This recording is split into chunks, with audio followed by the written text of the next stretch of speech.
Welcome back to the Agony Booth, the Captain's Quadrant show. We're very excited because we have the director and the mastermind of the mysterious chirp, Holly Adams. Holly, welcome to the Captain's Quadrant. How are you? I'm good. I'm a little have the voice of the fall when it gets to be fall, and I'm just like, oh. Well, So I apologize in advance. yeah, well, as a voice actor, you get you like different range for characters. So just think of it that way. Right. Yeah, I yeah, can do all the smoky, sexy characters. yeah. There you go. Hold All on, the kid. Hold on. monsters, right? Yeah. Now, it's funny, Holly. I was on your podcast, and you're in between the shows, which is absolutely fun. And I was just sharing with you that I had RSV and I was coughing. I felt so bad. So you're here with us. You've got a cold, so cough away. It's only fair.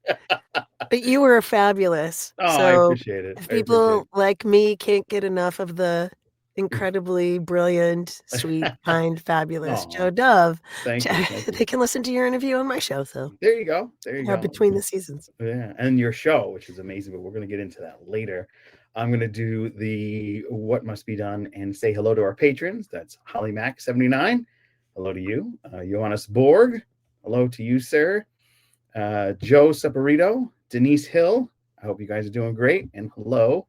And of course, we always have to say thank you to Amy Barbosa, our new Patreon, who's Teddy's handler. So for those that know. And we're going to say hello to those in the chat really quick. We've got Tom. Hello, Tom. The link to the mysterious chirp is missing in the description below. Thank you. I will edit that. Hello, friends. It's a Leticia Gotash. Good evening. How you doing, Tom? Good evening there. And our good friend, My Free Universe. Hello. Good to see you all. I recommend you cough. Yeah, that's true. I'll definitely mute the cough. Yes, Holly, we have the ultimate joy of jumping into a Jason Roy Gaston chosen episode, and that is Meridian. Let me give you the synopsis.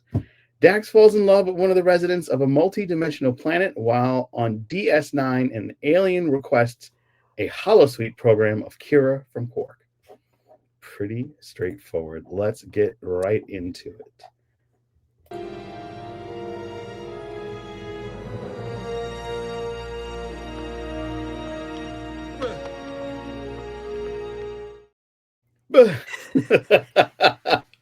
All right, Holly. WTF did we just watch? Well, do you want to go first? Because I have notes. Oh, wow. Okay. I felt we are in one of the throes of a filler episode that got into the wondrous world of Dax and her ever smitten self of other species. And I feel like she was more in love with the idea of the planet than that actual person and didn't realize it. But that is a perspective of my own. I thought that the idea of a planet that kind of phases in and out of reality is really cool. And part of me wanted to go, this is City Alpha 5! But because the planet was going out completely and they were going to lose it. And ultimately, Dax had to let go of her little puppy love. But we got introduced to one of the greatest multi-faced actors in Deep Space Nine. And that is the incredibly talented Jeffrey Combs, who was the new alien species that was smitten with Kira. So we have two love stories going on simultaneously. One was both smitten with love that they couldn't have. So I thought that part was pretty interesting, but still kind of like meh. And you've got the whole Dominion threat going in the background, but they're mentioned and you don't see them in this episode, and they're going through the wormhole, and you figure, okay, they're going to show up, and nobody shows up. So that's more or less what happened in my preview. So please share your notes. Jump Well, into when I first, like at the very beginning, I had forgotten this episode, so it was like it. watching it for the first time. Yep. Again, apropos, because it's like it reappeared after 60 years or something. Yeah. And so the minute that I read even the beginning, the little kind of blurb about it right before it comes on, I was like, oh, this is Brigadoon. Mm-hmm. Right? The Scottish town that appears in the mist once every 100 years, and in the story and the play and the musical and the book and all that, the travelers come across it by accident where it's not supposed to be, and one of them falls in love with a villager and has to decide whether to stay and vanish with all of them. I was like, oh, this is Break It Down. Let's hope it doesn't break it down. And it was that part. So I kind of was interested to see how that was going to play out.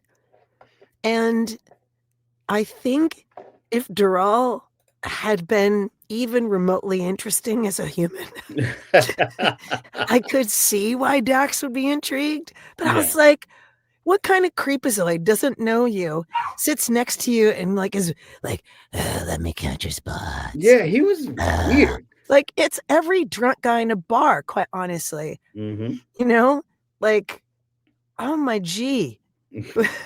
We are tired of that. Yeah. And I was shocked that Dax was like, this has never happened to me before. No one has ever tried to pick me up with these terrible lines and just telling me, you know, I can't get pregnant and we can't mate any other time. This is going to be terrible. It's going to be my tragedy if you don't put out for me. I'm like, come on. Yeah. I heard that in high school. Give me a break. So I wished that he was a better character. And because let me say this a better way. Jonathan Frakes did yeoman's work, and the actors did yeoman's work, but the script was terrible for her. Like that whole section, like if that character of Dural had been written better, then I would have believed, and I would have thought it would have been a good idea. But I felt like they were trying to contrast the two stories. Yes. That, oh, this guy is actually a heinous schmuck, and Kira stands up to him, and that was super fun. With this beautiful love story of love that was meant to be. And I think it would have been less cringy if that love story had felt like it had more intrinsic value. Like if he didn't say cheesy lines that we've all heard from guys that never speak to you again. After, you know, I'll love you forever. Oh, don't call me ghost. Yeah. It's like, high school. I know. Exactly, right? Yeah. And people whose brains are still there. Yeah. But the fact that he was willing to go on the ship, I was like, okay, that's a nice adjustment. That's a nice adjustment. But it didn't go anywhere, and he had to go back, and this planet disappeared, and it ultimately led to nothing. So it's a very odd setup, but I find it very interesting that Kira's setup is similar, but with a scumbag. I thought it would have been cooler, and this is a missed opportunity. But Jason, when you watch this, I'm not playing the bumper. I thought it was a missed opportunity that there wasn't a little bit of villainous intention in the guy that Dax fell in love with. I thought that would have been really cool if he was like, no, you'll be fine, and then like go back to the planet, because she was gonna go jump into the planet and drove me nuts. It's like, no, can't go to the planet. Come on. Samesies. I'm like, didn't any of you watch the pilot episode with Pike where he was like being held prisoner by someone he was supposedly falling in love with? This is the same exact thing. Yeah, exactly. So I didn't understand why she just didn't like say, never mind, and use her better senses, because she's got like what 400 or 500 years of symbiote information and lives to kind of peel off. Like, didn't anybody go to high school in those lives? Like, come on, you should have like saw this coming. It was so weird, and I was ready for her to go back to the planet and disappear, and then just be floating in space. Like, oh, you were right, Cisco. But unfortunately, that never happened, and we got this episode. And as my figure universe says, blame the writers. But really, like, the actors were trying so hard to make it work. That half, that part, that storyline. I felt like I forget the actress's name who plays Dax, but she was Terry Farrell. Probably. Yeah. But she tried so hard, and she was so sincere in every moment. And I was like, oh my God, you poor actor. But And I will say one of the gifts that storyline gave us, Yeah. I think of that half of the storyline, for me, there was one beautiful moment, and that was Cisco and Dax alone talking to each other, saying goodbye. I felt like they both, like, that's a tough scene to perform in a way that they were trying to capture what is the love of two people who are not romantically engaged, but who have loved each other and stood Right. up for each other and cared for each other for hundreds of years. Mm-hmm. And it's like losing a part of yourself. And I felt like that moment was beautifully handled between the two of them, and it gave them an opportunity to have an a level of emotional value that we didn't ever get to see otherwise. Because Well the rest of said. the time they're like working because they don't have to say goodbye. So I Right. appreciated that. Yeah. And also, like, you had Julian like back in the background, and he had this affinitive like desire for Dax the entire show and the first couple seasons anyway. Almost at a creepy level, just as creepy as random phase Planet Man. And I thought he was gonna stand up and do a little bit more bravado to try to keep Dax from going to the planet. And he didn't. And I was like, well, wait, consistency, guys. Like, he should have been like, Dax, you can't do it because science, you know. And he just kind of was like, okay, good luck. And I understand the respect level they have for Dax because she's brilliant. And she's also a warrior, as we found out later on in Way of the Warrior, where Koloff, the three Klingons from the original series, come back and they have to fill the blood oath.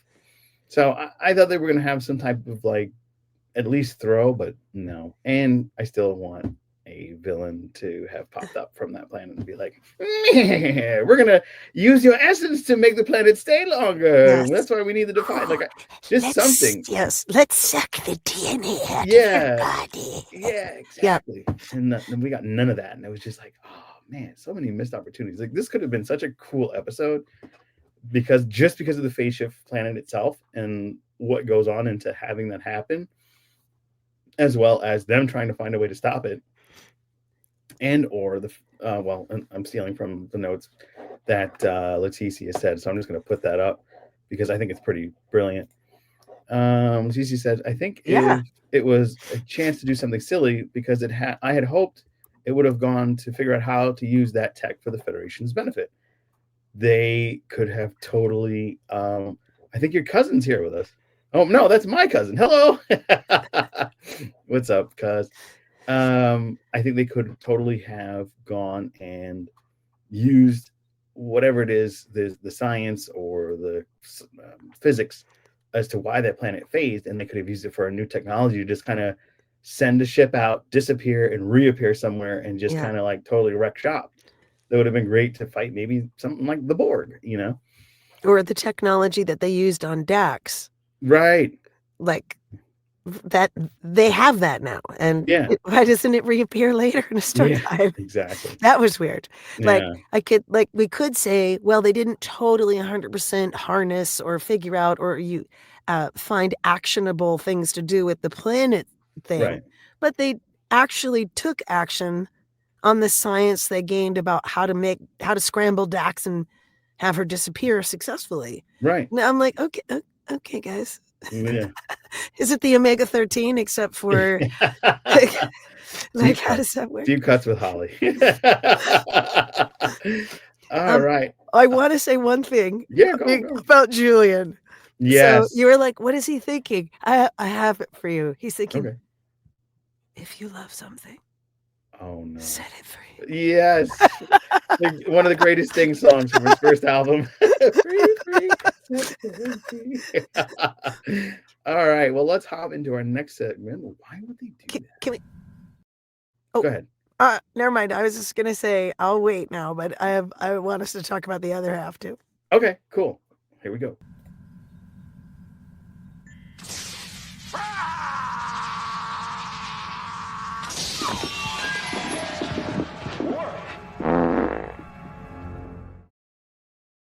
Fun with Klingons. That's what the kind of joy that we have here in the Captain's Quadrant. So go ahead. What were you going to say, Holly? No, go ahead. Oh, I'm along for the ride. I'm just excited that we're also. I just want to not leave without talking about the other half. okay, cool. Yes, why would they do that? One of the things that I see in classic Trek is you're getting an opportunity to dive into some of the many facets of the characters that they've developed. And while I appreciate that a lot, sometimes it doesn't come out so smoothly. And this is one of those because some of the choices that they made for Dax's mindset kind of don't align with how we've known her from the first two seasons of the show.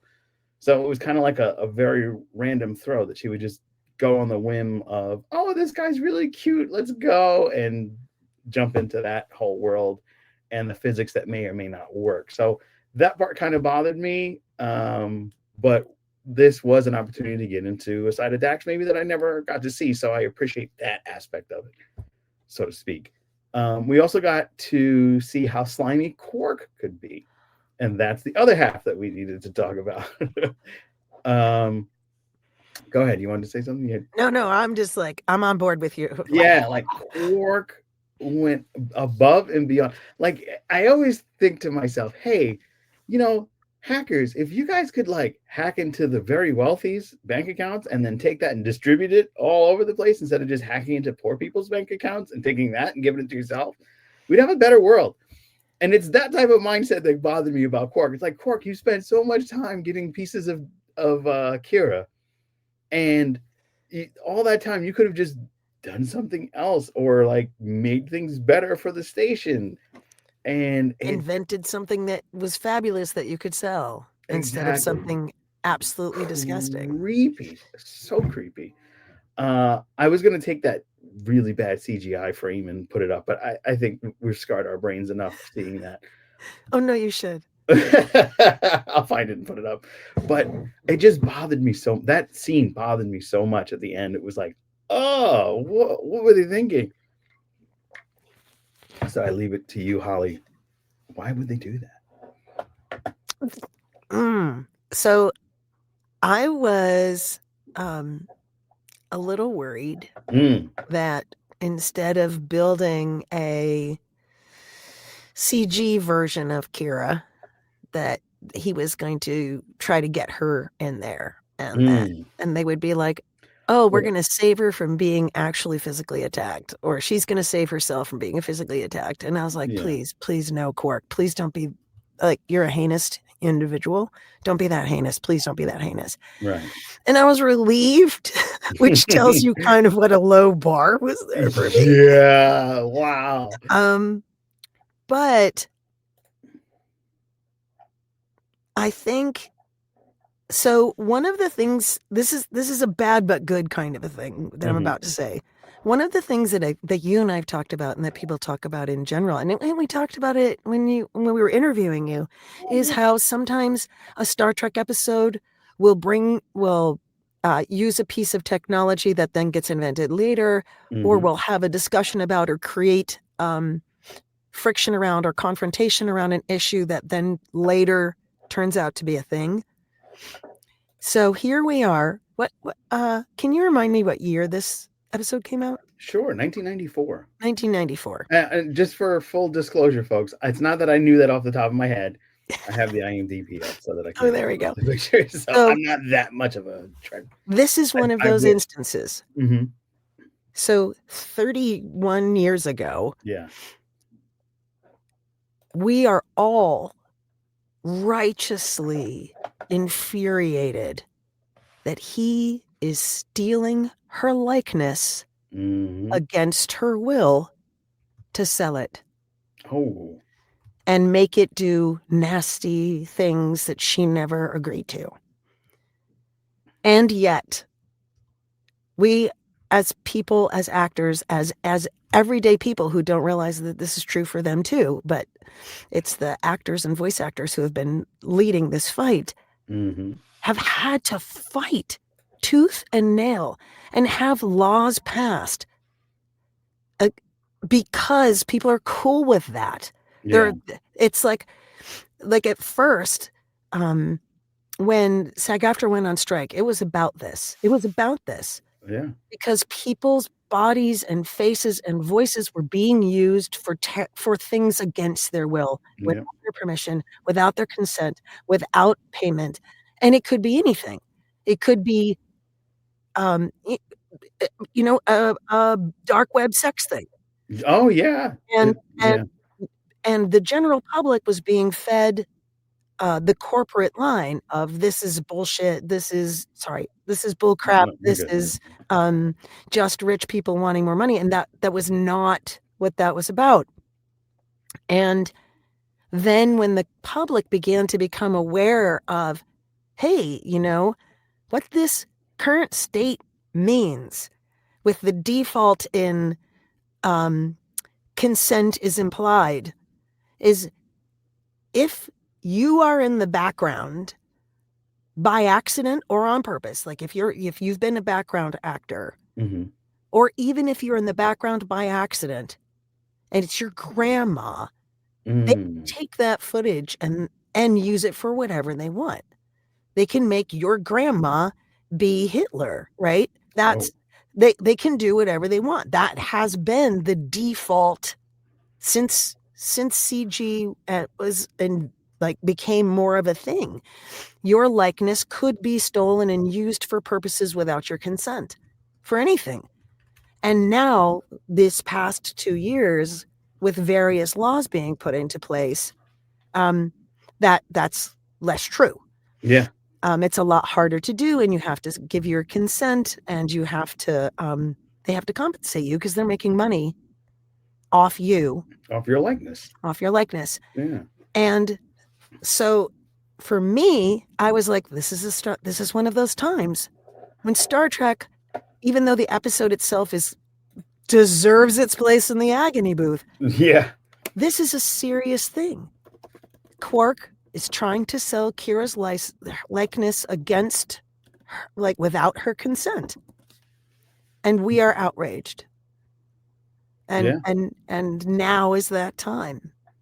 And I'm glad we're outraged, and I want us to keep being outraged because it's Yeah. wrong. It's wrong. There is a country that banned. I'm trying to find Denmark. Denmark went ahead. That's why you saw me going. I'm typing with my laptop. But Denmark actually took that a step further and banned total usage of anybody's face in AI. They said you can't use anybody's face. Denmark is set to become the first country in the world to grant copyright ownership over personal likeness, including face, voice, and voice traits. The law is aimed to protect individuals from unauthorized use of AI-generated likeness and deepfakes and any other. This is going to be an EU standard. Yeah. And they are hoping to influence the AI standards on the digital identity and AI regulations for the entire European Union. So go Denmark. Yeah. Because that means if you choose to, that's fine, but you own your own self. Right. As it should be. Yeah. We should all be owning our own selves. Thanks. Yeah. It sounds a little weird that we have to pass laws, but that's the way it is. That's the way it is. That's the way it And is. it's because of these recent laws too that, like, I'm sure you've heard about, there were some deep fakes in like school, like high schools, where somebody wanted to get back at somebody else, so they released revenge type of thing. Yeah. Yeah. Yeah. Horrible. I mean, look at the deep fake in politics. The Yep. deep fakes used on both sides. First, it was Horrible. they used Mexican epithets for the representative from New York, Hakeem Yeah. Jeffries, and Chuck Schumer, and then the other side they used this other program where it like puts the face on the different body. It puts the face of the person, like it had Hakeem Jeffries as Triple H from WWE and Chuck Schumer as like Shawn Michaels, and they were beating up the Vince McMahon, JD Vance. So it's like they're both using it for silly purposes. Yeah. But it's kind of getting played out. Yeah. But really quickly. And when it's obvious, at least it's obvious. Yeah. But when it's not, it's that Yeah. whole nother thing. So Yeah. I was that, even though it was a weird, like, I wouldn't say that part was brilliantly written, but it did the thing that we love Star Trek for, which is go like, this is before This is 30 years ago. None of Yeah, this is even possible. right. No one's even imagining this. Exactly. And here it is. And here's that moment because you said you wanted to see it. We'll see it again. It is court, Kira. I absolutely love the design of the Ferengi. And I find it so interesting that there's like, it's a spoof on American civilization of our ultimate greed in the capitalist society.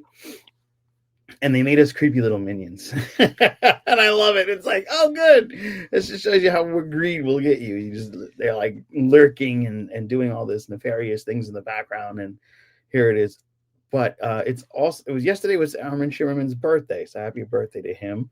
And he is in a new play. He and his wife, Kitty, have a theater that they are doing. I want to say it's in California, probably. But yeah, the character Quark was at the end of the series one of my favorites because you always were used to him being this vile, scheming, conniving character, but in the end, it was really no, he was just trying to get by and make a profit as part of his society, but he really had a love for Odo and Kira and everybody else, but he just didn't want to. He was like the gruff character that I love, though. Yeah. And he got a chance to grow, which was great. Yes, yes. But that's what we're missing in today's Trek. There was only 10 episodes. We don't get filler. Well, SNW is doing a couple of filler episodes, if you depending on who you're speaking with. I don't think so, but you don't get those filler episodes to really just dive into individual characters like we did in the old school 22 to 26 episode story arcs, and that sucks because I love deep nothings that just get into a character and another one that's pretty famous is the Storytellers, where Miles O'Brien goes and he's trying to tell the story. They end up crashing on Bajor, and he has to like explain the story. And if he doesn't do it right, bless you. If he doesn't do it right, this creature won't come, and then he can't get the people of the village together to push the creature back. It's a deep cut, but it got into the psyche of how Miles O'Brien was willing to get up. He reluctant to do it, but because he didn't want anything to happen, he would do it. So I just love when you get into these amazing moments, not really outside of the character's purview, but getting into the character and seeing just how far they were willing to go as their character. Yeah. And the actors that portrayed the Deep Space Nine group, amazing. I loved Deep Space Nine. It was my favorite of the 90s Trek. I love TNG. I grew up on TNG when I first moved to New York from Rhode Island. It was the one that I watched. It was TOS on movie night, as we discussed on your pod. And then it was TNG. And then we all started to just watch it. And it became ritualistic for all of us to sit together and watch it. But there was just something about DS9 that just was a little bit more gritty, a little bit more dark, but a little bit more real. And it did so in a time where we had the Iraq war that kind of ended pretty quickly, but it was a peacetime, so to speak. And it kind of showed the ugliness of it, of war and what was going on. So I had a deep respect for it. And if you are watching for the first time, we appreciate you checking us out. Please be sure to do those wonderful things like share and subscribe and ring the bell. And in the show notes are updated. You have the link to Holly's page, so you can check out the Mysterious Chirp. It is updated. I just made sure it went through, and it did. So we are good. And it tells you where you can find Holly and the Chirp, which I really recommend. And we're going to get into that in just a little bit. We have our final section, and that is redeeming features.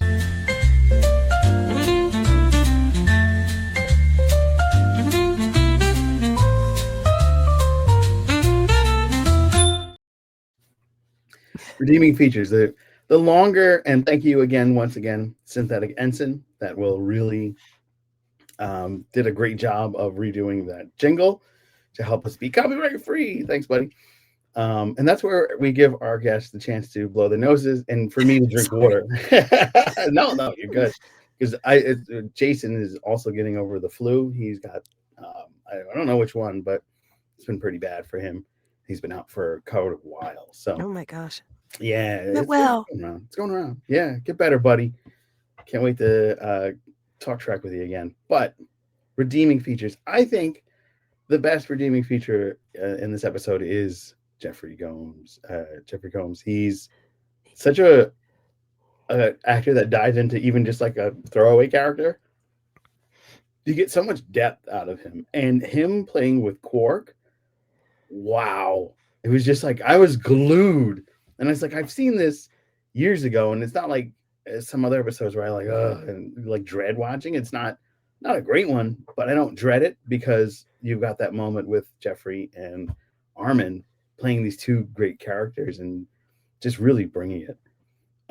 Another great moment is how Odo and Kira get back at Quark for stealing everything and flip the script on him, and that guy loses it. And Quark's like, "What happened?" Those were my redeeming features. I'll give you the floor. oh, samesies.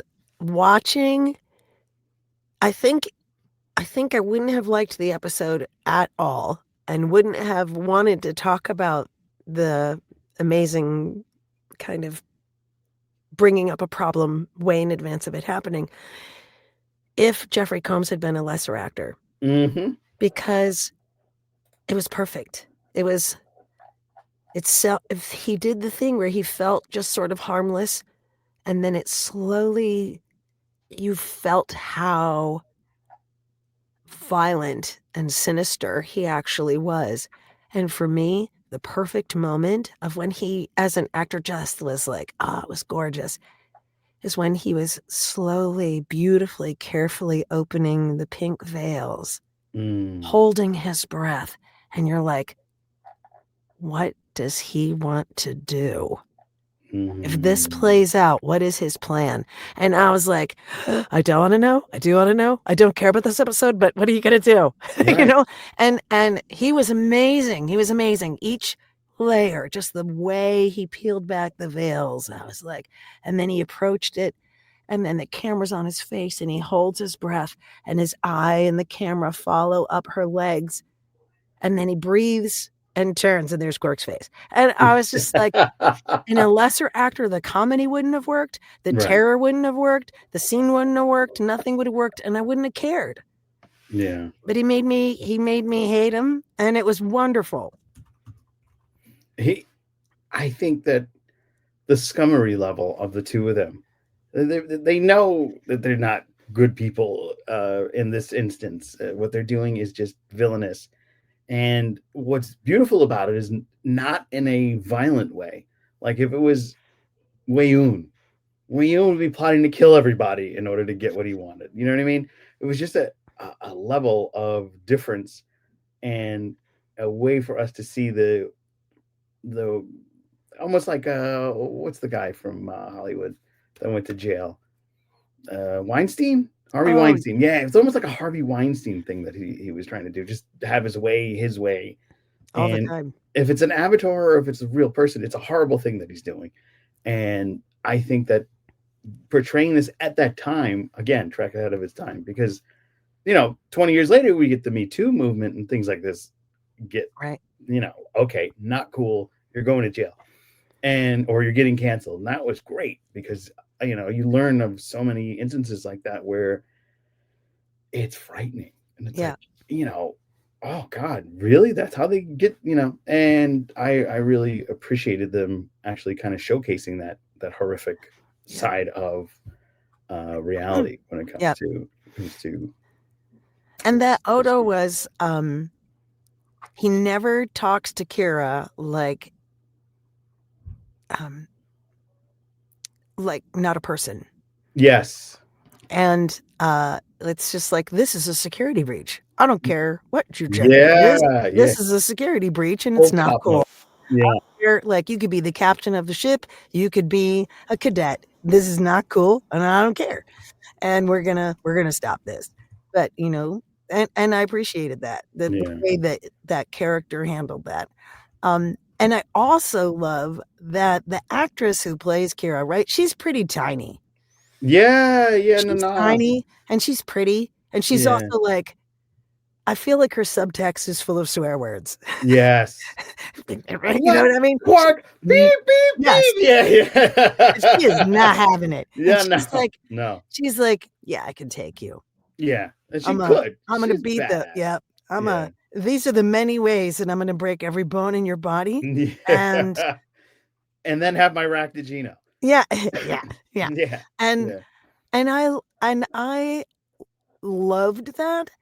And I also loved that even though I was mad about the writing, about the other section in particular, and I'm not saying every part of this half was brilliantly written, but but one part I did love about the writing was they didn't weaken her. Right. Like she wasn't in love with him. She never felt scared. Mm-hmm. She was jaded from the start. She's just like, oh, geez, this is another one. I know this Yeah. story because Right. we do know this story. Right. And she was like, nah, I'm confident in my ability to Mm-hmm. solve this. And I was nice to you.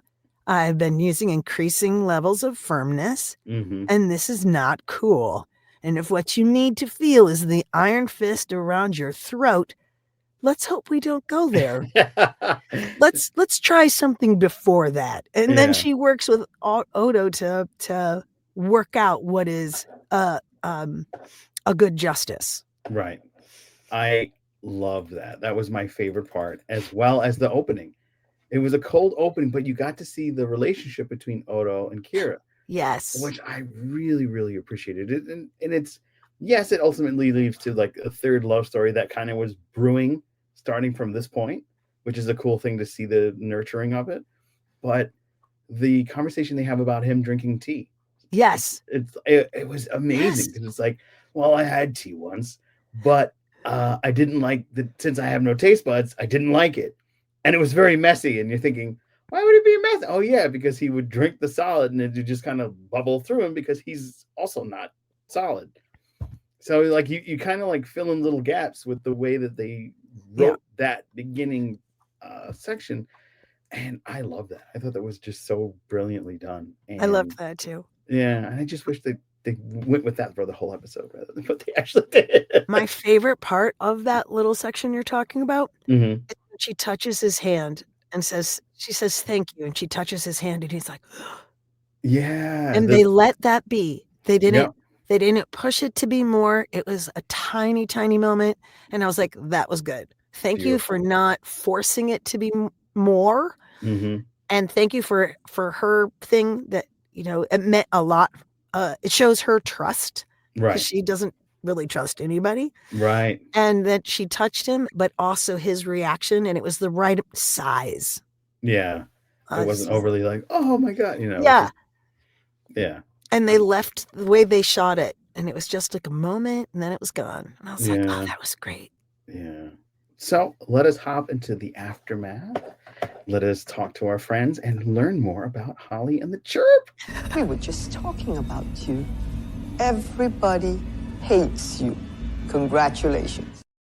Now, this is normally where we spin the wheel of agony and move on, and we have that whole wheel of agony. And oh God, now we're stuck on another boring episode or something we don't like, and that's why that bumper set up that way. But this time we're going to go back and say hi to everybody. What's going on? I'm going to go back to we got all the hellos. Blame the writers. We got a hello from Miss Barboza. Thank you. It's our new Patreon. Tom. And how does her presence interrupt the phase shift of the planet? Physics? Great question, Tom. I think I'm going to take a crack at it.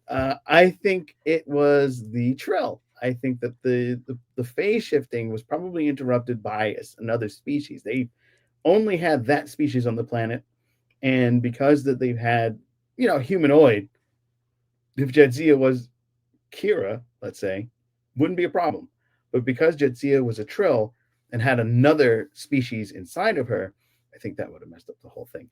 And that's the fake science that I'm going to go with. If you want to take a crack at it, Holly, what do we think?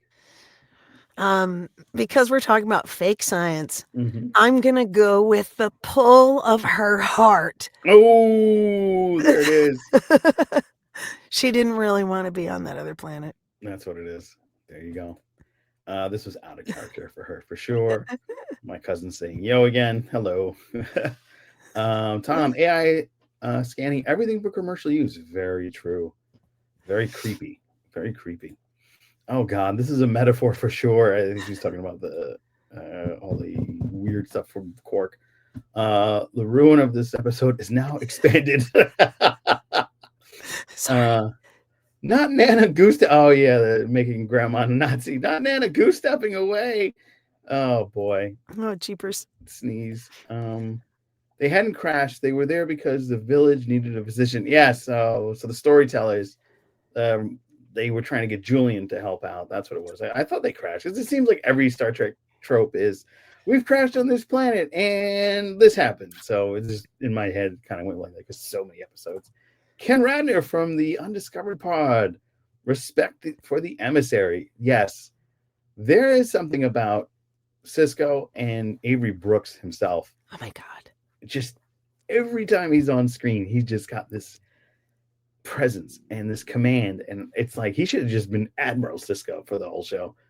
In all honesty. Gravitas. Yes, he's got a gravitas. That is just unbelievable.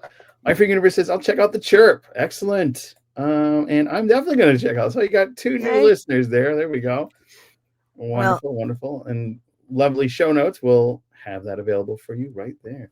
Oh, here's a great comment from My Freak Universe. Now, My Freak Universe, once he appreciates you, you're going to have a great follower there. If he was an admiral, he would have turned evil. Oh, wow. That's a great point. He would have been a badmiral. Yeah, that's a good point, My Figure Universe. That would have sucked. He would have been Badmiral Cisco, and he probably would have been messing around with Section 31 and kind of doing all the bad deeds that are going on there. All right. Thank you so much for everybody for your comments. And now, Holly, you have one of the most entertaining story on podcast format. It is almost like an audio drama. In fact, it is like an audio drama, but it's a sci-fi mystery called The Mysterious Chirp. And if you could tell those folks here in the Quadrant all about it. All right. So we have regular season, episodes 1 through 6 of the regular season, which are, it's a immersive story, kind of. You're there while things happen, and it's a mystery. So there's like a dead body, but it's in space on this ridiculous beat up cargo ship with unimportant people on it. And that takes place over 6 episodes. And then right now we're in what we call between the seasons. So every episode is a one-off, and they alternate between interviews with such fabulous individuals. As the great Joe Dove. Wait, gesturing. There we go. There we go. With one-off adventures. And during the season, like I said, it's kind of, it's like a VR experience, but narrative, but not, there's no narration. It's all people talking. Everything is around. Right. And then the one-off adventures that are not interviews are first-person point of view from one of the characters on the chirp having a solo adventure, and they're kind of talking about it in their head, and it's in the style of how they see themselves. So it's phenomenal. And then I loved it. Drop season 2 begins January 4th. Yes, I can't wait because when you have a long commute and you fall in love with a podcast and it's over and you have to wait for a new season, it's kind of like and you're like checking. Now that I know you and we're chatting, it's like, oh good, I can just say, when is it going to come out? Because it's not like that pull for refresh, pull for where's the new episode. Sorry. Yeah, no, we it's can great. only manage one a month because I know. It's tough. It's tough. And we have our full post-production team we only have for 6 episodes, which is why our main seasons are 6 episodes long. Yeah, and then the between the seasons ones, I'm more or less on my own. So that's why they're first person point of view. So I don't have to make an immersive sound environment.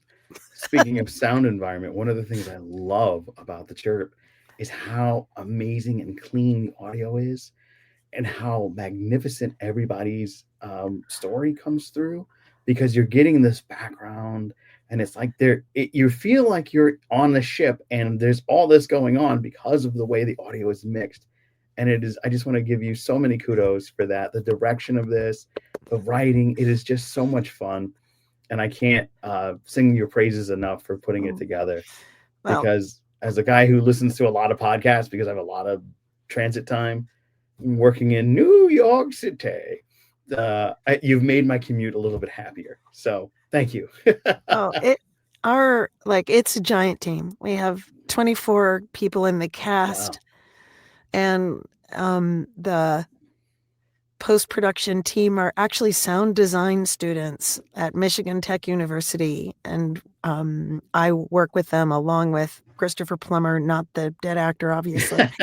The sure? Internationally, it is Halloween season. We could have just got a Ouija board. What I mean to say is, he comes back from the dead. Yeah, there we go. That's why it's mysterious.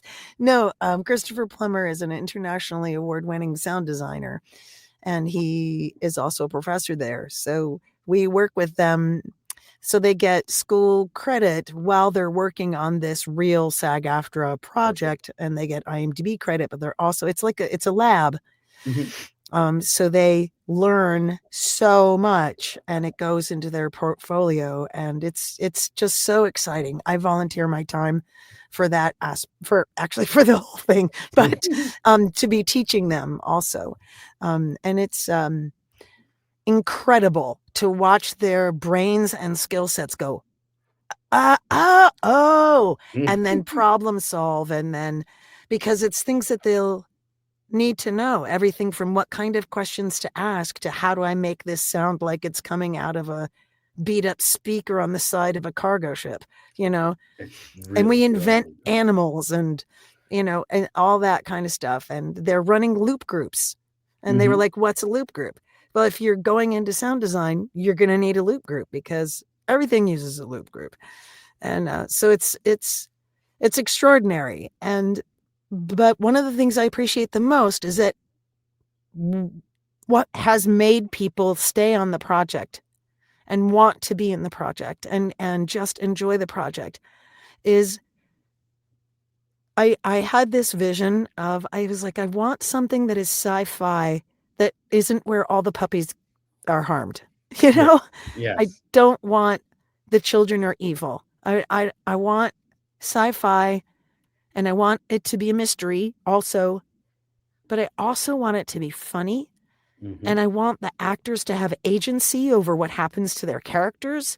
Ahead of time, they tell me, what if this happened? And what if this happened? And can I do this? Can I be this? And I'm like, yes, I will figure out how to make that happen. Make it so. Yes, that's my job. Yeah. And so I'm just sort of, and I think that shows, right? Absolutely. We are all having so much fun, and they bring such joy to the table and such passion to the table because they love the concept and because they love what the gift, this tiny, stupid little gift that we're just trying to make together. They believe, and I believe, and I think that I was like when I first had the idea, and I was talking to some of my friends, and I was like, do you want to be in this dumb podcast? I have this idea, and who would you like to be? Like, who have you never been cast as that you always wish you were? And a lot of actors don't get that opportunity, voice actors even, and so it was fun to be like, ooh, how can I make these dreams come true? The plan is forming. So it's just all that joy is piled in there, even though there's dead bodies. Yeah, it's a lot piled up in there. People, joy. Tom brings up a good point. One of the things that drew me to the chirp is we spoke with JG Hertzler, and I was looking at new podcast. Okay, let's get into it. J.G. Hertzler's character in The Chirp is hilarious, which is very true. It seems like he jumps from script and into improvised lines perfectly in fluidity. Yes, JG is amazing, and he plays Bartok on The Chirp. Nowhere near Martok. It's fine. It's fine. I really enjoy his character, and I think you will too once you check out The Chirp. It is so much fun. When I write for JG, can I just say one more thing? Yeah, please. So I will write some things that I need his character to say, and then I'll write make up something about, and then I'll put in a thing there. Or I'll write like ramble on about, and then I just, because I have to actually go to his house to record. Everybody else has, well, yeah, pretty much everybody else has their own booth or access to one.